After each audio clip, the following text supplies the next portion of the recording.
ಕೊಲ್ಲಬೇಡಿ, ನಿಮ್ ಪ್ರೀತಿ ಉಂಟು. ನಿಮಗೆ ಅಭಯ ನಾನು ಕೊಡ್ತಾ ಇದ್ದೇನೆ. ರಾಮ ರಾಮ ರಾಮ, ನೀನೇ ರಾಮನೆಂಬುದ ನಾವು ಅರಿತೇವೆ. ನಾವು ನಿಮ್ಮ ವಿರೋಧ ಪಕ್ಷದವರು. ವಿರೋಧ ಪಕ್ಷ ಅಂದ್ರೆ ರಾವಣನ ಪಕ್ಷದವರು. ನಾವು ರಾವಣನ ಆಜ್ಞೆಯನ್ನು ಹೊತ್ತು ಗುಪ್ತಚರ ವಿಭಾಗದವರು. ನಾವು ವಿರೋಧ ಪಕ್ಷದಲ್ಲಿ. ಹೆಸರು ನನ್ನದು ಸುಖ ಸಾರಣ. ಸುಖ ಸಾರಣರು ನಾವು ಗುಪ್ತಚರದಲ್ಲಿ ಇರುವವರು. ಇಲ್ಲಿಗೆ ಯಾಕೆ ಬಂದ್ರಿ? ಒಂದು ಸೇತು ನಿರ್ಮಾಣ ಆಗಿದೆ ರಾಜ್ಯಗೆ ಎನ್ನುವ ಒಂದು ವರ್ತಮಾನ ನಮ್ಮಲ್ಲಿ ನಮಗಿಂತ ಅಧಿಕ ಪ್ರಸಂಗಿತ. ಹೌದೌದು, ಅವ ಬಂದು ರಾವಣನಿಗೆ ಹೇಳಿದ್ರ ಅವನೇ ಹೋಗಿ ನೋಡಿದ್ರ ಇಲ್ಲ, ನಮಗೆ ಕಾರ್ಯ ಬಂತು. ಅಲ್ಲಿ ರೇತು ನಿರ್ಮಾಣ ಆಗಿದೆ, ಏನಾಗಿದೆ, ಎಲ್ಲಿದ್ದ, ಯಾರಿದ್ದಾರೆ ತಿಳಿದು ಬನ್ನಿ ಕಟ್ಟಾತೆ ಅಂತ ಬಂದೆವು. ಬಂದು ನೋಡಿದೆವು. ಎಂತದ್ದು ನೋಡುವುದು, ಏನಾಯ್ತು? ನೋಡ್ಲಿಕ್ಕೆ ಸಾಧ್ಯ ಉಂಟಾ? ನೋಡ್ಲಿಕ್ಕೆ ಆಗ್ಲಿಲ್ಲ. ನಂಬಲಿಕ್ಕೆ ಸಾಧ್ಯ ಉಂಟಾ? ನಮ್ಮ ಕಣ್ಣುಗಳನ್ನು ನಾವೇ ನಂಬದಾಗಿ ಹೋದೆವು. ನೀಲವಾದ ಶರದಿಗೆ ಬಂಧಿಸಲ್ಪಟ್ಟಂತಹ ಸೇತುವನ್ನು ಕಂಡಾಗ ಆಶ್ಚರ್ಯಚಕಿತವಾಗಿ ಯಾರೋ ಒಬ್ಬ ವಿಜ್ಞಾನಿಯು ಅಥವಾ ಒಬ್ಬ ಬುದ್ಧಿವಂತ ಮಾನವನು ಇದನ್ನು ನಿರ್ಮಾಣ ಮಾಡ್ತಿದ್ರೆ ಆಶ್ಚರ್ಯ ಆಗ್ತಿರ್ಲಿಲ್ಲ. ಮಂಗಗಳು ಎಲ್ಲ ಸೇರಿಕೊಂಡು ಈ ಸೇತು ಬಂಧವನ್ನು ನಿರ್ಮಾಣ ಮಾಡಿದೆ ಅಂತಾಗುವಾಗ ನಮಗೆ ಅರ್ಥ ಆಯಿತು, ಇದು ಸಾಮಾನ್ಯದಲ್ಲ. ರಾಮನಾದ ನಿನ್ನ ಮಹಿಮೆಯಿಂದಲೇ ಇದು ಸಾಧ್ಯ. ರಾಮ ಸೇತುವನ್ನು ಅದರ ಯೋಗ್ಯತೆಯನ್ನು ಸರಿಯಾಗಿ ತಿಳಿಬೇಕಿದ್ರೆ, ಅರ್ಥ ಮಾಡಿಕೊಳ್ಬೇಕಿದ್ರೆ ಒಮ್ಮೆ ಅಲ್ಲಿಗೆ ಹೋಗಿ ರಾಮ ಸೇತು ನೋಡಬೇಕು. ಎಲ್ಲಿ ಎಲ್ಲಿ ಕೂತ್ಕೊಂಡು ಏನೇನು ಮಾತಾಡಿದ್ರೆ ಏನು ಪ್ರಯೋಜನ ಆಗುವುದಿಲ್ಲ. ಅಲ್ಲಿ ಏನುಂಟು ಇದನ್ನು ಕಂಡ ಮೇಲೆ ಸತ್ಯ ದರ್ಶನ ಆಯಿತು. ಪ್ರಭು ಅಷ್ಟು ಹೊತ್ತಿಗೆ ಸ್ವಲ್ಪ ಕೆಳಗಿಳಿದು ನೋಡು. ಮೇಲೆ ತೇಲ್ತಾ ಉಂಟಲ್ಲ, ಬುಡ ಗಟ್ಟಿ ಉಂಟ ಇವ ನೋಡ್ಬೇಕಲ್ಲ. ಕೆಳಗೆ ಹಿಡಿದೆವು, ನಮಗೊಂದು ಹೆದರಿಕಾಯ್ತು. ಏನು? ಎಲ್ಲ ಮಂಗಗಳಲ್ವ, ನಾವು ಹೀಗೆ ಹೋದ್ರೆ ಮಂಗಗಳು ಪರಚಿ ಕೊಂದ್ರೆ ಅದಕ್ಕೆ ನಾವು ಮಂಗಗಳಾಗುವ ಎಂಬುದಾಗಿ ಕಪಿಗಳ ವೇಷ ಧರಿಸಿದೆವು. ಆದ್ರೆ ಒಂದು ರಾಮ, ನಿನ್ನ ಸೇನೆಯಲ್ಲಿ ಇರುವವರು ಎಷ್ಟು ಸೂಕ್ಷ್ಮ ಮಾತಿಗಳು ಅಂತ ಹೇಳುವುದಕ್ಕೆ ಸಾವಿರ ಸಾವಿರ ಕೋಟಿ ಕೋಟಿ ಮರ್ಕಟಗಳಿದ್ರು ಎರಡು ಮಂಗಗಳು ಹೆಚ್ಚಾಗುವಾಗ ಅವುಗಳಿಗೆ ಗೊತ್ತಾಯ್ತು. ನೋಡಿ, ಎರಡು ಹೆಚ್ಚು ಉಂಟಲ್ಲ, ಎಲ್ಲಿದ್ದ ಒಳಗಿದ್ದ ಬಂದಿದೆ ಅಂತ. ಗುಂಪಿನಲ್ಲಿ ಸೇರದ್ದನ್ನು ಗುಂಪಿನವರೇ ಗುರುತು ಹಿಡಿದ ಅವ ನಮ್ಮನ್ನು ಎಳೆದು ತಂದ. ನಾವು ಆಳುಗಳು, ರಾವಣನ ಆಜ್ಞೆ ನಾವೇನು ಮಾಡಿ ದೂತರಾಗಿಯೋ ದೇಹಿನ ಜನರಾಗಿಯೋ ಬಂದವರ ಮೇಲೆ ಆಯುಧ ಪ್ರಯೋಗ ಮಾಡಿ ಕೊಲ್ಲುವುದರಿಂದ ಯಾವ ಹೆಚ್ಚುಗಾರಿಕೆಯೂ ಇಲ್ಲ. ಅಂತವರು ನಿರ್ಭೀತರಾಗಿಯೇ ಇಲ್ಲಿರಬಹುದು. ಸುಗ್ರೀವ, ನೀನು ಅವರ ಮೇಲೆ ಕೈ ಮಾಡುವುದಕ್ಕೋ ಕೊಲ್ಲುವುದಕ್ಕೋ ಹೋಗಬೇಡ. ನೀನೊಂದು ಸಮಾಧಾನ ಪಡು. ರಾಮನಿಗಾಗಿ ಕಟ್ಟಿದ ಸೇತುವನ್ನು ಕಟ್ಟುವುದಕ್ಕೆ ಮಂಗಗಳು ಬೇಕು ಅಂತ ಮಾತ್ರ ಅಲ್ಲ, ಅದನ್ನು ನೋಡುವುದಕ್ಕೆ ಅಂತ ಬಂದು ಮುಟ್ಟುವುದಕ್ಕೂ ಮಂಗಗಳ ರೂಪವೇ ಆಗಬೇಕು. ಅಂದರೆ ವಾನರ ಭಾವ, ಕಪಿಭಾವ, ರಾಮಸೇವಾ ಭಾವ ಅದೆಲ್ಲುಂಟು ಆ ಸ್ವರೂಪವನ್ನು ಹೊಂದದೆ ಬಂದು ಮುಟ್ಟುವುದಕ್ಕೂ ಆಗುವುದಿಲ್ಲ ಅಂತ ಕಪಿಗಳಾಗಿ ಅವರು ಅಂದ್ರೆ ನೀವು ತೋರಿದ ಭಾವದ ಪಾರಿಶುದ್ಧಿಗೆ ನಿದರ್ಶನ ಅಂತ ತಿಳಿ. ನೀವು ಶುಕಸಾರಣ, ರಾವಣಾನುಚರ, ಅವರಿಗಾಗಿ ವರ್ತಮಾನ ಸಂಗ್ರಹಕ್ಕೆ ಬಂದದ್ದು. ಏನಾಗಿದೆ ಅಂತ ತಿಳಿಸಬೇಕು ಅಂತ ಹೇಳಿದ್ದಾರೆ. ಅವರೆಲ್ಲ ಎಷ್ಟು ನೋಡಿದ್ದಾರೋ ಗೊತ್ತಿಲ್ಲ. ನೀನೊಂದು ಕೆಲಸ ಮಾಡು, ವಿಭೀಷಣರನ್ನು ಕೂಡಿಕೊಂಡು ಅವರಿಗೆ ಈ ಪಾಳೆಯದ ಕುರಿತಾಗಿ ಏನೆಲ್ಲ ತಿಳಿಯಬಹುದು. ಈ ಸೇನೆ ಏನಪ್ಪ ಯಾರಾದ್ರೂ ಅಂತ ತೋರಿಸ್ತದೆ. ನಾವು ನೋಡಿದ್ದೆ ಅಲ್ಲ, ನಿಮ್ಮ ಪರಿಚಯ ಪೂರ್ವದಲ್ಲೇ ಇದ್ದದ್ದರಿಂದ ಅದೇ ಮಾತ್ರ ಅಲ್ಲ, ನಿನ್ನ ಬಗ್ಗೆ ಅವನಿಗೊಂದು ಭಾವ ಇರಬಹುದು. ಯಾಕೆಂತಂದ್ರೆ ಬಾಳೆಯದಲ್ಲಿ ಮೊದಲಿದ್ದವಲ್ಲ, ಆದ್ದರಿಂದಲೇ ಅವರಿಗೆ ಬೇಕಾದ ವಿವರಗಳನ್ನೆಲ್ಲ ನಾವಾಗಿ ಸೂಚಿಸುವ. ಯಾಕೆ ಅಂದ್ರೆ ಮುಚ್ಚಿಟ್ಟದ್ದರಿಂದ ಹೆಚ್ಚುಗಾರಿಕೆಯನ್ನು ಸಾಧಿಸುವುದಕ್ಕೇನು ಇಲ್ಲ. ತೆರೆದು ತೋರಿಸುವ, ಅವರಿಗೆ ಏನನ್ನು ನೋಡಬೇಕೋ ನೋಡ್ಲಿ. ಅದನ್ನೆಲ್ಲ ನೋಡಿ ಹೋಗುವಾಗ ನನ್ನ ಪರವಾಗಿ ಒಂದು ಸಂದೇಶವನ್ನು ನಿಮ್ಮ ರಾವಣೇಶ್ವರನಿಗೆ ಹೇಳಬೇಕು. ಅಖಂಡವಾದಂತಹ ಲಂಕಾದ್ವೀಪದ ಸುವರ್ಣ ಲಂಕೆಯ ವೈಭವ ಮುಂದಿನ ತರಕದ ಆಯುಸ್ಸು ಮಾತ್ರ ಇರುವುದು. ಅಭಿಯೋಗ ಮಾಡಿದ ರಾಮನ ಶರಗಳ ಉರಿಗೆ ಈ ಲಂಕೆ ನಾಳೆಯಿಂದ ಸುಟ್ಟು ಕರಕಲಾಗುವುದನ್ನು ರಾವಣೇಶ್ವರನು ನೋಡಬೇಕಾಗ್ತದೆ. ಇದು ರಾಮ ಹೇಳಿದ್ದು ಅಂತ ಹೋಗಿ ಅಲ್ಲಿ ಹೇಳಬೇಕು. ನಿನ್ನ ವ್ಯಕ್ತಿತ್ವಕ್ಕೆ ಯಾರೂ ತಲೆದೂಗಲೇಬೇಕು. ರಾಮನಿಗೂ ರಾವಣನಿಗಿರುವ ವ್ಯತ್ಯಾಸವನ್ನು ಕಲ್ಪಿಸಿಕೊಂಡೆವು. ಎಲ್ಲಿಯಾದ್ರೂ ನಿಮ್ಮ ಸೇನೆಯಲ್ಲಿ ಒಬ್ಬ ವ್ಯಕ್ತಿ ನಮಗೆ ಎಲ್ಲಿಯಾದ್ರೂ ಸೆರೆ ಸಿಕ್ತಿದ್ರೆ ಅಂತವನನ್ನು ಹಿಂದೆ ಮುಂದೆ ನೋಡಿದ ಅವನ ತಲೆಯನ್ನು ಕಡಿದಿದ್ದೆ. ಆದ್ರೆ ರಾಮನಿಗೆ ರಾವಣನ ಸೇವಕರು ಸೆರೆ ಸಿಕ್ಕಿದಾಗ ಜೀವದಾನ ಅಭಯದಾನ ಇದು ರಾಮನಿಗೂ ರಾವಣನಿಗಿರುವ ವ್ಯತ್ಯಾಸ. ಹೋರಾಡುವುದಕ್ಕೆ ಅಂತಲೇ ಆಯುಧ ಹಿಡಿದವರನ್ನು ಹೊಡೆಯುವುದರಲ್ಲಿ ಒಂದು ಸಾರ್ಥಕ್ಯ ಉಂಟು. ಆದ್ರೆ ವಿಷಯವನ್ನು ಅರಿಯುವುದಕ್ಕೆ ಅಂತ ಬಂದ ದೂತರ ವಧೆ ಅತ್ಯಂತ ಹೀನವಾದ ಕೃತ್ಯ. ಈ ಭೀಷಣನಿಂದ ನಾವು ಕೇಳಿದ್ದೆವು, ಈ ಹಿಂದೆ ದುರ್ಮಾರ್ಗ ಪ್ರವೃತ್ತಿಯನ್ನು ತೋರುವ ರಾವಣನಿಗೆ ತಿಳಿ ಹೇಳಿ ತಿದ್ದುವುದಕ್ಕಾಗಿ ಅಗ್ರಜನಾದ ಕುಬೇರ ಒಬ್ಬ ದೂತನನ್ನು ಕಳಿಸಿದನಂತೆ. ಅವ ಹೇಳಬೇಕಾದ್ದನ್ನು ಹೇಳಿ ಮುಗಿಸುವ ಮೊದಲು ರಾವಣನ ಕರದಲ್ಲಿದ್ದಂತಹ ಚಂದ್ರಾಸ ಅವನ ಶಿರವನ್ನು ಛೇದಿಸಿದ. ನಮಗೆ ಕೊಲ್ಲುವುದು ಬಿಟ್ಟರೆ ಬೇರೆ ಏನು ಗೊತ್ತು? ಆ ಪಾಳೆಯಕ್ಕೆ ಬದುಕಿಸುವುದರ ಮಹತ್ವ ತಿಳಿಸುವುದಕ್ಕೆ ನಿಮ್ಮನ್ನು ಬದುಕಿಸಿಯೇ ಕಳಿಸಿ. ಹಾಗೆ ಅಂತ ನಿನ್ನಿಂದ ಪಡೆದ ಜೀವದಾನವನ್ನು ನಾವು ಇನ್ನು ಮುಂದೆ ವ್ಯಕ್ತಗೊಳಿಸುವುದಿಲ್ಲ. ಏನು ಮಾಡುವ? ರಾಮ ಏನು ಅಂತ ನಾವು ತಿಳ್ಕೊಂಡೆವು, ರಾಮ ಏನು ಅಂತ ರಾವಣ ತಿಳ್ಕೊಳ್ಳಿಲ್ಲ. ರಾವಣನ ಬಳಿಗೆ ಹೋಗ್ತೇವೆ, ರಾಮ ಏನು ಅಂತ ಅವನಿಗೆ ತಿಳಿಯಪಡಿಸ್ತೇವೆ. ಅದನ್ನು ತಿಳಿದುಕೊಂಡು ಅವನ ವ್ಯಕ್ತಿತ್ವವನ್ನು ಬದಲಾಯಿಸಿಕೊಂಡು ಬದುಕುವುದಕ್ಕೆ ಮನ ಮಾಡ್ತಾನೆ ಅಂತಾದ್ರೆ ಅವನ ಜೊತೆಯಲ್ಲಿ ನಾವು ಅಲ್ಲೇ ಇರ್ತೇವೆ. ಅದಲ್ಲ, ನಾನು ಹೀಗೆ ಇರುವುದು ತಾವು ಹೇಳ್ತಾನೆ ಅಂತಾದ್ರೆ ಆ ಕ್ಷಣದಲ್ಲಿ ಅವನ ಮೇಳವನ್ನು ಬಿಟ್ಟು ನೇರವಾಗಿ ನಿನ್ನ ಕೋದಂಡ ಕೃಪಾಪೋಷಿತ ಮೇಳಕ್ಕೆ ನಾವಿಬ್ಬರು ಸೇರ್ಪಾಡೆ. ದೇವರೇ, ನಮ್ಮದು ಗಜ ಮೇಳ ಆಗ್ತದೆ. ಈಗ ಅಲ್ಲದಿದ್ರಲ್ಲೂ ಇದು ಏನು ಸೇರಿದ್ರು ನಾನೊಂದೇ ಹೇಳಿ, ಇದು ಗಜ ಆಗ್ತದೋ ಇಲ್ಲೋ, ಇದು ಕಪಿಮೇಳ ಅಂತ. ಯಾಕೆಂದ್ರೆ ಕಪಿ ಸಮಸ್ತವು ಸೇರಿದಂತ ಕಪಿಪಾಲಯವನ್ನು ಕೂಡಿಕೊಂಡ ಮೇಳ. ಆದರೆ ಒಂದು ಗುಂಪಿಗೆ ಸೇರುತ್ತದೆ, ಹೌದು. ಆದರೆ ಚಾಪಲ್ಯ ಚಾಂಚಲ್ಯಗಳಿಗೆ ಪ್ರತೀಕ ಪ್ರಾಯವಾದ ಕಪಿಗಳು ಸಂಘಟಿತವಾಗಿ ಸಮಾಹಿತರಾದ ಎಂತಹ ಸಾಧನೆ ಮಾಡಬಹುದೆಂಬುದಕ್ಕೆ ಸೇತು ಬಂದ ಒಂದು ನಿದರ್ಶನವಾಗಿ ಒದಗುತ್ತದೆ. ಗುಂಪಿಗೆ ಸೇರದ ಇಬ್ಬರೇ ಬಂದು ಸೇರಲಿ, ಪಕ್ಕನೆ ಬೇರ್ಪಟ್ಟು ತೋರಿದ್ರಲ್ಲ ಈಗ, ಇನ್ನು ಬಂದು ಸೇರುವುದಾದ್ರೆ ನಿಮ್ಮೊಳಗೆ ಸೇರಿಸಿ ಸ್ವಾಗತ ಉಂಟು. ಆದರೆ ಈ ಗುಂಪಿಗೆ ಸೇರಬೇಕಾದ್ರೆ ಹೇಗಿರ್ಬೇಕು ಅಂತ ಇವರೆಲ್ಲ ತೋರಿಕೊಟ್ಟಿದ್ದಾರೆ. ಅದಕ್ಕೆ ಸರಿಯಾಗಿ ಬಂದು ಸೇರಬೇಕು. ನಮ್ಮದು ಬೇರೆ ಏನು ಆಕ್ಷೇಪ ಇಲ್ಲ. ನಾವು ನಿನ್ನ ಮೇಳಕ್ಕೆ ಬಂದು ಸೇರುವಾಗ ನಮ್ಮ ಜಾಗ ಇವನಿಗಿಂತ ಸ್ವಲ್ಪ ಮೇಲೆ ಇದೆ, ಇವನಿಗೊಬ್ಬರಿಗಿಂತ ಅಲ್ಲ. ಅಲ್ಲಿ ಹೊರತಿದ್ದಾನೆ. ನಮಗೆ ಬಂದ ಮೇಲೆ ದಿವಸ ಬರಬೇಕು, ಒಂದು ದಿವಸ ಬಂದು ಬರಬೇಕು. ಆದ್ರೆ ಒಂದುಂಟು, ಯಾರು ಕಾಣದಿದ್ದರೂ ಬರಿದಾದವರನ್ನು ತುಂಬಿಸುವುದಕ್ಕೆ ನಮ್ಮ ಸುಗ್ರೀವ ಇದ್ದಾನೆ ಅಂತ ನನಗೆ ಸಮಾಧಾನ. ಯಾರಲ್ಲಿ ಹೇಳಿದ್ರೆ ಒಂದು ಮೇಲೆ ಕೆಳಗೆ ಅಂತ ನಿರ್ಣಯ ಆಗುವುದು ನೋಡುವವ ನಿಂತ ನೆಲೆಯಿಂದ ಹೋಗಿ ರಾವಣನಿಗೆ ನೋಡೋಣ.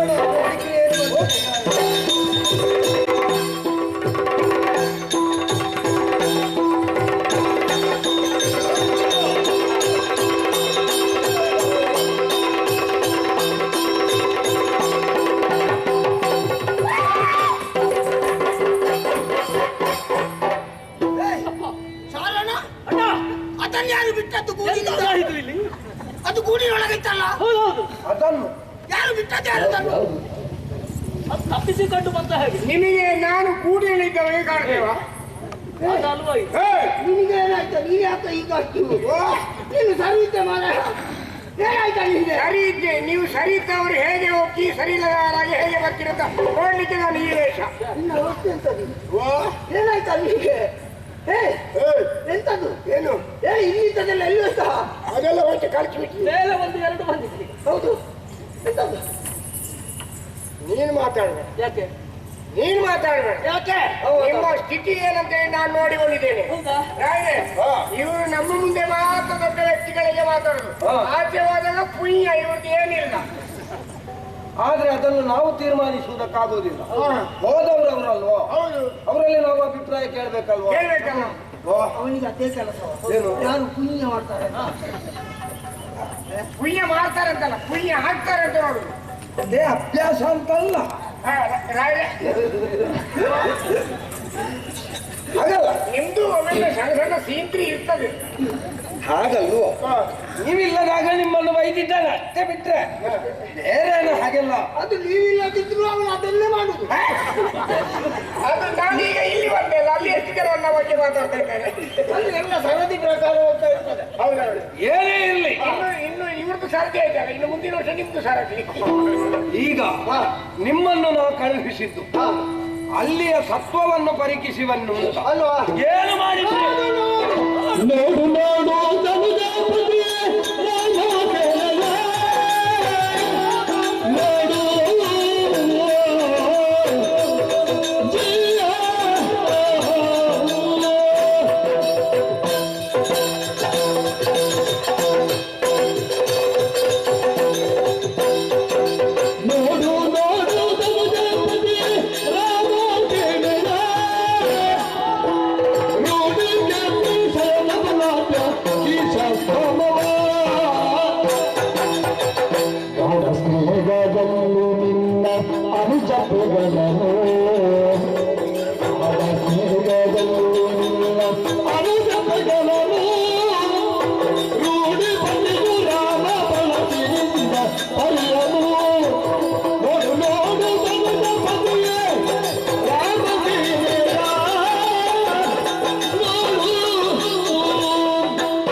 ಅಲ್ಲಿ ಏನಾಗಿದೆ, ಏನು ನಡೀತಾ ಇದೆ ನೋಡ್ಬೇಕಲ್ಲ. ಹೌದು. ಬನ್ನಿ.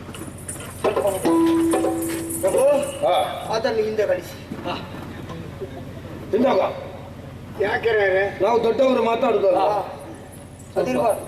ಈಗ ಅವರಿಲ್ಲದಿದ್ದಾಗ ನಾನು ಬಂದ್ರೆ ಅವ್ರು ದೊಡ್ಡವರು. ಹಾಗಲ್ವೋ, ನೀ ಬೇಡ ಅಂತಲ್ಲ. ಈ ನಾವು ಕಸಬರಕೆಯನ್ನು ಮನೆಯಲ್ಲಿ ಉಪಯೋಗಿಸ್ತೇವೆ. ಹೌದು. ಯಾಕೆ? ಯಾಕೆ? ಕಸ ತುಂಬಿದಾಗ. ಹ, ಈಗ ಕಸ ಇಲ್ಲದಿದ್ರೆ ಮನೆಯ ಮೂಲೆಯಲ್ಲಿ ಇರಿಸ್ತೇವೆ. ಇರಿಸ್ತೇವೆ. ನಿನ್ನನ್ನು ಹಾಕಿ ಅದೆಲ್ಲ ಬೇಡ. ಕೆಲವು ಸಲ ಕಸ ಗುಡಿಸಲಿಕ್ಕೆ ನಾನೇ ಬೇಕಾದ್ರೆ ಕಸಬರಕ್ಕೆ ಭಾಗ್ಯಲಕ್ಷ್ಮಿ ಎನ್ನುವುದನ್ನು ಮಾತ್ರ ಮರಿಬೇಡಿ. ಆದ್ರಿಂದ ಅಲ್ವೇನೋ ನಿನ್ನನ್ನು ನಾನು ಆಗಾಗ ಕರೆಯುವುದು. ಭಾಗ್ಯಲಕ್ಷ್ಮಿ ಹಿಂದೋದ್ರೆ ಮತ್ತೆ ಲಕ್ಷ್ಮಿ ಕೈ ಕೊಡ್ತಾರೆ ನೆನ್ಪಿಡಿ. ಹಾಗಲ್ಲ, ಅವರ ಮನಸ್ಸಿನ ಅಭಿಪ್ರಾಯ ಏನು ಅಂತ ಕೇಳುವಾಗ ಚಿಲ್ಲರೆ ಮಾತಾಡಿ ಇಲ್ಲಿ ಪ್ರಭಾ, ನೋಡು ನೋಡು ಧನುಜಪತಿ ರಾಮಸೇನೆಯ ಓ ಆ ಕಡೆಗೆ ದೃಷ್ಟಿ ಆಯಿಸತ್ತೆ. ಅದೆಷ್ಟೋ ಮರ್ಕಟಗಳು, ಒಂದು ಮುದಿ ಕರಡಿ, ಆಮೇಲೆ ಇವರು ಮಾನವರು. ಹೌದು. ಎಲ್ಲರೂ ಸಾಲು ಸಾಲು ಸಾಲು ಸಾಲಾಗಿ ನಿಂತಿದ್ದಾರೆ. ಮಾತ್ರವಲ್ಲ, ಆ ಕಡೆಯಿಂದ ನೀರವಾದ ಶರದಿಯ ಮೇಲೆ ತೇಲುತ್ತಿರುವಂತಹ ಸೇತುವನ್ನು ನೋಡಿ. ಅದೇನು ಸೇತು, ರಾಮ ಸೇತು ನಿರ್ಮಾಣ ಮಾಡಿದ್ದು ಯಾರು? ಯಾರು? ಆ ಮರ್ಕಟಗಳೇ ನಿರ್ಮಾಣ ಮಾಡಿದ್ದು. ಗಿರಿಯನ್ನು ತಂದು, ಬಂಡೆಯನ್ನು ತಂದು, ಮರವನ್ನು ತಂದು, ಅವುಗಳ ಬೆಸುಗೆಯಿಂದ ನೀರ ಸರದಿಯಲ್ಲಿ ಆ ಸೇತು ಬಂಧವಾಗಿದೆ. ಮಾತ್ರ ಅಲ್ಲ, ನಿಮಗೆ ರಾಮ ಯಾರು ಅಂತ ಗೊತ್ತಿಲ್ಲಲ್ಲ? ಇಲ್ಲ, ಗೊತ್ತಾಗ್ಲಿಲ್ಲ. ಓ, ಅಲ್ಲಿ ಒಬ್ಬ ವ್ಯಕ್ತಿ ಇದ್ದಾನೆ. ಅವನ ಪರಿಚಯ ಉಂಟಾ? ಯಾರದು? ಅದು ನಮ್ಮ ಹುಡುಗ ವಿಭೀಷಣ. ನಿಮ್ಮ ತಮ್ಮ? ಹೌದು. ಯಾರು? ನಿಮ್ಮ ತಮ್ಮ ವಿಭೀಷಣ. ಜೊತೆಗೆ ಅವನ ಹೆಗಲ ಮೇಲೆ ಹಾಗೆ ಕೈ ಹಾಕಿ ಗಂಭೀರತೆಯಿಂದ ಗಾಢವಾದ ವಾತ್ಸಲ್ಯದಿಂದ ಒಬ್ಬ ವ್ಯಕ್ತಿ ನಿಂತಿದ್ದಾನಲ್ಲ. ಹೌದು. ಅವ ಯಾರು ಗೊತ್ತಾ? ಯಾರು? ಅವನೇ ರಾಮ. ವಿಭೀಷಣ ಅವನ ಹೆಗಲ ಮೇಲೆ ಕೈ ಇಟ್ಟವ ರಾಮ. ರಾಮ ಅಲ್ಲಿಗೆ ಮುಗಿಲಿಲ್ಲ. ಅಲ್ಲಿ ರಾಮ ಮಾತ್ರ ಇರುವುದಲ್ಲಲ್ಲ. ಅಲ್ಲಲ್ಲ, ಇನ್ನೊಬ್ಬ ಇದ್ದಾನಲ್ಲ. ಅವನ ಜೊತೆಯಲ್ಲಿ ಮತ್ತೊಬ್ಬ ಇದ್ದಾನೆ. ಪ್ರಭು, ಆ ನೀಲವರ್ಣದಿಂದ ಕಂಗೊಳಿಸ್ತಾ ಇದ್ದಾನಲ್ಲ, ಅವನ ಸಮೀಪ ಇರುವವನೇ ಅವನ ತಮ್ಮನಾಗಿರುವಂತಹ ಲಕ್ಷ್ಮಣ. ಲಕ್ಷ್ಮಣ. ಓ, ಅವನ ಕೈಯಲ್ಲಿ 2 ಧನುಸ್ಸುಂಟು. ಸಾಮಾನ್ಯರಲ್ಲ, ವೀರ ಪರಾಕ್ರಮಿಗಳಿದ್ದಾರೆ. ಇವರ ನಿರ್ದೇಶನದಂತೆ ಇಷ್ಟೆಲ್ಲ ಕಪಿ ಸೇನೆ ಬಂದಿದೆ. ಆ ಸಮೀಪದಲ್ಲಿ ಕಾಣ್ತಾ ಇದ್ದಾನಲ್ಲ, ವಿಶೇಷವಾಗಿ ಕಾಣುತ್ತಿರುವಂತಹ ಕಪಿವೀರ ಅವನೇ ಕಪಿನಾಯಕ ಸುಗ್ರೀವನ. ಸುಗ್ರೀವ ಒಳ್ಳೆ ನೋಡಿ, ಒಂದು ಸಣ್ಣ ಮಂಗ ಕಾಣುತ್ತಲ್ಲ, ಅದರಷ್ಟಕ್ಕೆ ನಿಂತಿದೆ ನೋಡಿ. ಅವ ಯಾರು? ಅವನ ಪರಿಚಯ ಉಂಟು ನಿಮಗೆ?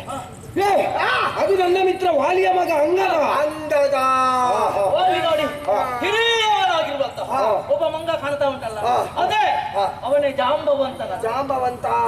ಮುದಿಕರಡಿ. ಆಮೇಲೆ ವಜ್ರಕಾಯ, ದೀರ್ಘದೇಹಿ, ರೋಡಿಯಲ್ಲಿ ಕಂಗೊಳಿಸುವ ಅವನೇ ಹನುಮಂತ. ಅವತ್ತೊಮ್ಮೆ ಲಂಕೆಗೆ ಬಂದು ಎಲ್ಲ ಹಾಳು ಮಾಡಿ ಹೋದದ್ದು. ಇದನ್ನೆಲ್ಲ ಕಂಡು ರಾಮನಲ್ಲಿ ಮಾತಾಡಿದಾಗ ಕೆಲವಷ್ಟು ಸತ್ಯ ವಿಚಾರವನ್ನು ನಾವು ಮನಗಂಡು ಇಲ್ಲಿಗೆ ಬಂದಿದ್ದೇವೆ. ಅಂತರಂಗದಲ್ಲಿ ಮೂಡಿದ ಭಾವನೆಯನ್ನು ಮುಕ್ತವಾಗಿ ಪ್ರಕಟಗೊಳಿಸುವುದಕ್ಕೆ ಅವಕಾಶ ಉಂಟೇ ಪ್ರಭು? ಧಾರಾಳವಾಗಿ ಉಂಟು. ರಾಮ ಎನ್ನುವವ ಒಬ್ಬ ಮಾನವನಲ್ಲ, ಅವ ಒಬ್ಬ ಶಕ್ತಿ, ಅವ ಒಬ್ಬ ವ್ಯಕ್ತಿಯಲ್ಲ. ಆ ಶಕ್ತಿಗೆ ನಾವು ಶಿರವನ್ನು ಬಾಗಿದೆವು ಅಂತಾದ್ರೆ ಈ ಪ್ರಪಂಚದಲ್ಲಿ ಶಾಶ್ವತವಾಗಿ ಕೀರ್ತಿಯನ್ನು ಪಡೆಯುವುದಕ್ಕೆ ಸಾಧ್ಯ ಕೇವಲ ಒಬ್ಬಾಕಿ ಸೀತೆಯನ್ನು ತಂದು ನಮ್ಮ ಅಸುರ ಕುಲವನ್ನು ನಾವು ನಾಶ ಮಾಡುವುದಕ್ಕೆ ನಾಂದಿಯನ್ನು ಹಾಡುವುದು ಬೇಡ. ಬಂದಿರುವಂತಹ ರಾಮನ ಪಾದಕ್ಕೆ ನಾವು ಶರಣು ಬಂದೆವು ಅಂತಾದ್ರೆ ನಾವೆಲ್ಲರೂ Thank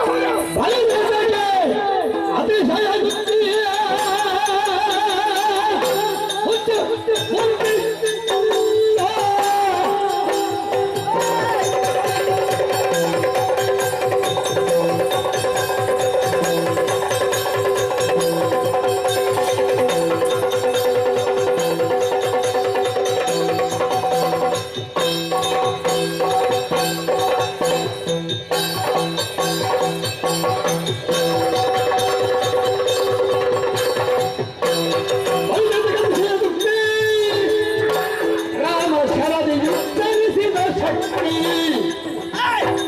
ಅರಿತಿಹೆ ಹುಟ್ಟು ಮದ್ದಳೆಯೇ ಮತ್ತೆ ಕಿರುಬೆರಳು ಊರಿದರದು ಬೇಳುಕದೆಯೇ ಅತಿಶಯ ತುಪ್ಪಿಯು ಆ ಸಂಬಂಧ ಪ್ರಲಾಪಿಗಳೇ, ನಾಚಿಗೆಟ್ಟವರೇ, ಮಾನಗೆಟ್ಟವರೇ, ಮರ್ಯಾದೆಗೆಟ್ಟವರೇ, ಹಣೆ ಬರಹ ಕೆಟ್ಟವರೇ. ಇಲ್ಲ, ನಾನು ಹಿಂದೆ ನಿಮ್ದೆಲ್ಲ ಮುಗಿಯಲವರೆಗೆ ನಾನು ಹಿಂದೆ. ಅವನಿಗೆ ನನ್ನ ಮೇಲೆ ಅಭಿಮಾನ ಉಂಟು. ಮಧ್ಯ ಅವರಿಗೆ ಬೈಲಿಕ್ಕೆ ಆದ್ರೆ ನೀನು ಜೊತೆಯಲ್ಲಿ ಬೇಕು. ಹೌದೇನು? ಏನು ಏನು ಏನು ಇವರಿಗೆ ಗೊತ್ತಿಲ್ಲ? ರಾಮ ದೇವರು. ಎಂತದು ರಾಮ? ರಾಮ ಜಗತ್ತಿಗೆ ದೇವರು. ನೀನು ಯಾರಲ್ಲಿ ಏನು ಮಾತಾಡ್ತಾ ಇದ್ದಿ ಅಂತ ಗೊತ್ತುಂಟ ನೀನು? ವೇದಕ್ಕೆ ಭಾಷ್ಯವನ್ನು ಬರೆದವ ರಾವಣ. ರಾವಣನಲ್ಲಿ ನೀನು ನೀತಿ ಮಾತ್ರ ಹೇಳುವುದಾ? ಹೌದೇನೋ? ಉದ್ದನ್ನು ನೀರಲ್ಲಿ ಹಾಕಿದ್ರೆ ಅದು ಮತ್ತಲೇ ಆಗ್ತದ? ಹೌದಾ? ಮತ್ತೆ ಉದ್ದಿನದ ಆಗ್ತದ ಅಂತ ಪ್ರಶ್ನೆ ಕೇಳಿದ್ದು ನೀನು ಅಲ್ಲಿ. ಅದು ಆಗಲ್ಲ. ಉದ್ದು ಸೊಕ್ಕಿದಡೆ ಮತ್ತಳೆ ಅಪ್ಪುದೇ ಹಾಗೆ. ಇವ ನನ್ನ ಅಪ್ಪ ಅಲ್ಲ? ನಿಮಗೆ ಗೊತ್ತಿಲ್ಲ, ಅವನಿಗೆ ಗೊತ್ತು. ಯಾವುದು? ಅವ ಹೇಳಿದ್ದು. ರಾವಣ ಏನು? ರಾವಣನ ವ್ಯಕ್ತಿತ್ವ ಏನು? ಹೇಳೂತ? ಅಲ್ಲ, ಕೇವಲ ಸಾಮಾನ್ಯವಾದಂತ ಚಪಲತೆಯುಳ್ಳಂತ ಮಂಗಗಳನ್ನೆಲ್ಲ ಒಟ್ಟು ಸೇರಿಸಿ ಪವಿತ್ರವಾದಂತ ಲವಣಾಂಬುದಿಗೆ ಸೇತುವನ್ನು ಬಂಧಿಸಿದ್ದಾರೆ ಅಂತ ಹೇಳ್ತಾರೆ. ಹೋದ ಮತ್ತೊಂದು ಕಡೆ ಹೋದ. ಇವತ್ತು ಮುಗಿಯುವುದು. ಇವತ್ತು ಮುಗಿಯುವುದು. ಅಲ್ಲ, ಅವಳು ಹೇಳ್ತಾರೆ ಅಂತ ನಿಮ್ಗೆ ಗೊತ್ತಿಲ್ವ? ನನಗೆ ಗೊತ್ತುಂಟು. ಹೌದಾ? ನನ್ನ ಬಗ್ಗೆ ಅವರಿಗೆ ಗೊತ್ತಿಲ್ಲಲ್ಲ. ಅವರಿಗೆ ಸ್ವಲ್ಪ ತಿಳಿ ಹೇಳ್ಬೇಕು. ಏನ್ ತಿಳ್ಕೊಂಡಿದ್ದೀರಿ? ಏನ್ ತಿಳ್ಕೊಂಡಿದ್ದೀರಿ? ನೀವು ತಿಳ್ಕೊಂಡಾರ ಏನಿಲ್ಲ. ಏನು ಒಂದು ಗಳಿಗೆಯಲ್ಲಿ ರಾಮಾಯಣದಲ್ಲಿ ಹೋದಾಗ ರಾವಣೇಶ್ವರ ಯೋಗ್ಯತೆಯನ್ನು ಕಡಿಮೆ ಆಗ್ತದೆ. ನೀವು ಕೂತ್ಕೊಳ್ಳಿರ. ಆಯ್ತು. ನಮ್ಮೊಂದು ಪ್ರಬೀಣ ಅವಸ್ಥೆ ಏನು? ನಿನಗೆ ತರ್ತಾರೆ ನೋಡಿ. ಅದಕ್ಕಿಂತ ನಾವು ಅದು ಅಲ್ಲ ಹೆದರಿದೆ ಯಾಕೆ? ಯಾವನೇ ಒಬ್ಬ ವ್ಯಕ್ತಿ ಆತ ಎಷ್ಟು ದೊಡ್ಡ ಯಜಮಾನರಾಗಿರ್ಲಿ ಹೆದರುವುದು ಯಾರಿಗೆ ಗೊತ್ತಾ? ತನ್ನ ಜೊತೆಯಲ್ಲಿರುವ ಕೆಲವು ವಿಚಿತ್ರ ಪ್ರಾಣಿಗಳಿಗೆ. ಹುಚ್ಚರಿಗೆ ಅದನ್ನ ನೆನಪಿಟ್ಟುಕೊಳ್ಳಿ. ತಪ್ಪನೆ ಎಷ್ಟು ದೊಡ್ಡದಿದ್ರೆ ಏನು ಪ್ರಯೋಜನ? ಸಣ್ಣ ಸೂಜಿಯೇ ಬಟ್ಟೆ ಹೊಲಿಯಲಿಕ್ಕೆ ಬೇಕಾಗ್ತದೆ ಎಂದು ನೆನಪಿಟ್ಟುಕೊಳ್ಳಿ. ಮತ್ತೆ ಏನು ಮಾಡಿ ಇವರ ಬಗ್ಗೆ? ನಿನಗೆ ಇವರೇನು ಸಾಮಾನ್ಯ? ಈಗ ಬಟ್ಟೆ ಹೊಲಿಯುವ ವಿಷಯ ಹೇಳಲಿಕ್ಕೆ ನಾನು ಹೇಳಲಿಕ್ಕೆ ಹೇಳಿದ್ದೇನೆ. ನನ್ನ ಬಗ್ಗೆ ಹೇಳು. ನಾನು ಬಟ್ಟೆ ಹೊಲಿತಾ ಇದ್ದೆ. ಈಗ ನಮಗೆ ಗೊತ್ತಿಲ್ಲದೆ ಇದ್ದ ವಿಷಯ ಇದ್ರೆ ನೀವೇ ಒಂದು ಹೇಳಿದ್ದು. ಅಲ್ಲ, ಅವರ ಬಗ್ಗೆ ನೀನು ಏನು ತಿಳ್ಕೊಳ್ಳಿ. ಇವರೇನು ಸಾಮಾನ್ಯದವರ? ತಾಯಿ ಕೈಪಸೆಯ ಆಸೆಯನ್ನು ನೆರವೇರಿಸಬೇಕು. ದೌಡೆ ಮೇಲೆ ಬಿಡ್ತಾನೆ. ಕೈಪಸೆ ಕೈಕಸ ದೇವಿಯವರ ಆಸೆಯನ್ನು ನೆರವೇರಿಸಬೇಕಾಗಿ ಜೀವಂತ ಇವರು ಕೈಲಾಸಕ್ಕೆ ಹೋಗಿದ್ದಾರೆ. ಮತ್ತೆ ನೀವೆಲ್ಲ ಸತ್ತು ಹೋದದ್ದ ಕೈಲಾಸಕ್ಕೆ? ಕೈಲಾಸ ಪರ್ವತವನ್ನು ಎತ್ತಿದಾಗ ಅದರ ಅಡಿಗೆ ಇವರ ಕೈ ಸಿಕ್ಕಾಕೊಂಡು ಲಬಲಬ ಅಂತ ಬಾಯಿ ಮಾಡಿದಾಗ ಇವಳ ಬಾಯಲ್ಲಿ ರವೆ ಬಂದದ್ದು ಗೊತ್ತುಂಟು? ರವೆ ಅಲ್ಲ, ಇದು ಅಕ್ಕಿ ಬಂದದ್ದು. ಅಲ್ಲ, ರವ ಧ್ವನಿ ರವವಾಗಿ ಕೇಳಿಸಿದ್ದು. ಹೌದು. ತಾಯಿಯ ಆಸೆಗೆ ಬೇಕಾಗಿ ಶಿವನ ಲಿಂಗವನ್ನು ಇವರು ಕಿತ್ತು ಎಳೆದು ತಂದು ಗೋಕರ್ಣದಲ್ಲಿ ಇಡ್ಲಿಲ್ವಾ? ಮತ್ತೆ ಏನ್ ತಿಳ್ಕೊಂಡಿರಿ ನೀವು? ಇವರ ಬಗ್ಗೆ ಏನು ಗೊತ್ತಿಲ್ಲ ನಿಮ್ಗೆ? ಆಮೇಲೆ ಚಂದ್ರಾಸನ ತೆತ್ತಿಯನ್ನು ಹಿಡ್ಕೊಂಡು ಬರ್ಲಿಲ್ಲ. ಯಾವ ಚಂದ್ರಾಸನ? ಚಂದ್ರಹಾಸ ಎನ್ನುವ ಕಟ್ಟಾರಿ. ಅದೇ ನಾನು ಅಲ್ಲಿದ್ದಕ್ಕೆ ಹಿಡ್ಕೊಂಡ್ಬರ್ಲಿಲ್ವಾ? ಇಂತಹ ಯೋಗ್ಯತವಂತರ ಮುಂದೆ ನೀವೇನು? ಅಷ್ಟೇ ಅಲ್ಲ, ಕಿಷ್ಕಿಂಡೆಯಲ್ಲಿ ಊಲಿ ಇರ್ಲಿಲ್ವಾ? ಊಲಿ ಅಲ್ವಾ? ವಾಲಿ. ವಾಲಿಗೆಯಲ್ಲಿ ಇವರು ಹೋರಾಟವನ್ನು ಮಾಡಿ ಹೋರಾಟ ಮಾಡಿ ಆಮೇಲೆ ಇವರನ್ನು ಬಾಲದಲ್ಲಿ ಸುತ್ತಿ ಹೊಯ್ಗೆಯಲ್ಲಿ ಮುಳುಗಿಸಿ ತೆಗೆದು ಬಿಸಾಕಿ ಅವರ ಮಲಗುವಂತ ಅಂಗದನ ತೊಟ್ಲಿಗೆ ಕಟ್ಟಿದಾಗ ಅಂಗದನ ಚೂರ್ಣ ಉಪ್ಪು ನೀರಿಗಳ ಬಾಯಿಗೆ ಹಾರಿದಾಗ ಆವತ್ತು ಇವರು ವಿಚಲಿತರಾಗಲಿಲ್ಲ ಅಂತ ಅದಕ್ಕೆ ಬಿಟ್ಟದಲ್ಲ ಅವರು. ಇವರ ಮಾತನ್ನು ಮೀರಿದರೆ ಎನ್ನುವ ಕಾರಣಕ್ಕಾಗಿ ಇವರ ತಮ್ಮನಾದಂತಹ ವಿಭೀಷಣೆಯನ್ನು ಇವರು ಹೊರಗಾಕಲಿಲ್ಲ. ವಿಭೀಷಣೆ ನಿನ್ನ ಅಪ್ಪ. ವಿಭೀಷಣೆ ನನ್ನ ಬಗ್ಗೆ ವಿಸ್ತಾರವಾಗಿ ಹೇಳಿದ್ದಕ್ಕೆ ಅನಂತ ಕೃತಜ್ಞತೆ. ಸಮಯದ ಅಭಾವದಿಂದ ಮುಂದಿನ ವಿಷಯವನ್ನು ಮೊಟಕುಗೊಳಿಸಲಾಗಿದೆ. ನಿನ್ನ ಅಪ್ಪನಲ್ಲಿ ಹೇಳಿ ಹೋಗುದು ಮೊಟಕುಗೊಳಿಸಿದ್ದೇನೆ. ಆಯ್ತು ಪ್ರಭು, ಎಲ್ಲ ಸಮಾಪ್ತಿ ಆಯ್ತು. ನಾವು ರಾಮನಲ್ಲಿ ಹೋಗೋಣ. ಯಾರು? ನಾವೆಲ್ಲ ರಾಮನಲ್ಲಿ. ನಾನು ಧರಣಿಯೇ ತಲೆ ಕೆಳಗಾದರು ನೀವು ಅವನನ್ನು ಬಿಟ್ಟಿಲ್ಲ. ನಾನು ಶರಣು ಬರುವವನಲ್ಲ. ಶರಣು ಬರುವುದಿದ್ರೆ ಸೀತೆಯನ್ನು ತಂದು ಇರಿಸ್ತಾ ಇರ್ಲಿಲ್ಲ. ರಾಮನ ಪರಾಕ್ರಮಕ್ಕೆ ಹೆದರಿ ನೀವು ಹೆದರಿದ್ದೀರಿ ಅಂತ ನಾನು ಹೆದರುವವಲ್ಲ. ನಿಮಗೆ ಯಾರಿಗೆ ಬದುಕುವುದಿದ್ರೆ ಇಲ್ಲಿ ನನಗೆ ಕಾಣ್ಲಿಕ್ಕೆ ಸಿಗಬಾರ್ದು. ತಲೆ ಕಡಿತೇನೆ ನಿಂತ್ರೆ ಜಾಗ್ರತೆ. ಇಲ್ಲಿ ಬದುಕುವುದಕ್ಕೆ ಅಲ್ಲಿ ಹೋಗಿ ಇಷ್ಟು ಮರ್ಯಾದೆ ಬದುಕಬಾರದು. ಒಂದು ಸ್ವಂತಿಗೆಯಲ್ಲಿ ಯಾರ್ಯಾರು ಸ್ವಂತಿಗೆಯಲ್ಲಿ ಬದುಕಬಾರದು. ಮತ್ತೆ ತಲೆಯಲ್ಲಿ ಒಂದು ದೊಡ್ಡ ದಿವಾಕರ ಅಂತ ಉಂಟು, ಡಾಕ್ಟರ್ ಮಗುವಿ ಅಂತೇಳಿ. ಅವರ ತಲೆಯಲ್ಲಿ ನಾನು ತಂಪು ಕೊಡುವ ಶಶಿ ಅಂತ ಉಂಟು. ನಿಮ್ಮ ಮುಂದೆ ನೀವು ಶಶಿಗಂಧಿಯನ್ನು ತಿಪ್ಪನ್ನೆಲ್ಲ ಇಟ್ಟವರು ನೀವು. ನಿನ್ನ ತಲೆಯಲ್ಲಿ ಏನು ಬೋರ್ಡುಂಟು. ನೀನು ಇರುವುದು ಇಷ್ಟು ಉದ್ದ ಪುಣ್ಯಾಸ ಮಾತಾಡ್ತಿ ತಲೆಯಿಂದ ಬೇರೆ. ನಿನಗೆ ರಾವಣನ ಎದುರಿಗೆ ಹೇಗೆ ಮಾತಾಡ್ಬೇಕೇನೋ ಒಂದು ಸ್ವರೂಪ ಜ್ಞಾನ ಉಂಟೇನೋ. ಮೆಣಸು ಗಿಟ್ಟವಾದರೇನು ಖಾರ ಉಂಟುದಲ್ಲವೇ? ಖಾರ ಉಂಟು, ಎಲ್ಲಿಗೆ ಖಾರ ಅಂತ ಬೇಕಾಗ್ತಲ್ವಾ? ಅಡಿಲಿಂದ ನಿಮ್ಮನ್ನೆಲ್ಲ ಕತ್ತಿಕೊಂಡು ನಾನು ಅರ್ಧ ಸೋತದ್ದು ನಿಮ್ಮಂತವರಿಂದ. ಇನ್ನು ಪ್ರಸಂಗದಲ್ಲಿ ಅವಕಾಶ ಇಲ್ಲ. ಅವಕಾಶ ನಿಮಗೆ ಕೊಡ್ತಿದ್ದೆ, ಇನ್ನೂ ಕೊಡುವುದಿಲ್ಲ. ಹೋಗು. ಇಂಥವರನ್ನೆಲ್ಲ ಕಟ್ಟಿಕೊಂಡು ನಮಗೆ ಅಡಿಗಡಿಗೆ ಸೋಲೆ. ಹಾಗಾದ್ರೆ ರಾಮನಿಗೆ ನನ್ನ ವ್ಯಕ್ತಿತ್ವ ಏನು ಅಂತ ಗೊತ್ತಾಗಬೇಕು. ತ್ರಿಕುಟಾಚಲದ ಎತ್ತರದಲ್ಲಿ ನನ್ನದಾದ ಪೀಠದಲ್ಲಿ ಶ್ವೇತ ಛತ್ರದ ಅಡಿಯಲ್ಲಿ ಕುಳಿತು ವೈಭವದಿಂದ ಶೋಭಿಸ್ತೇನೆ ನೋಡೋಣ.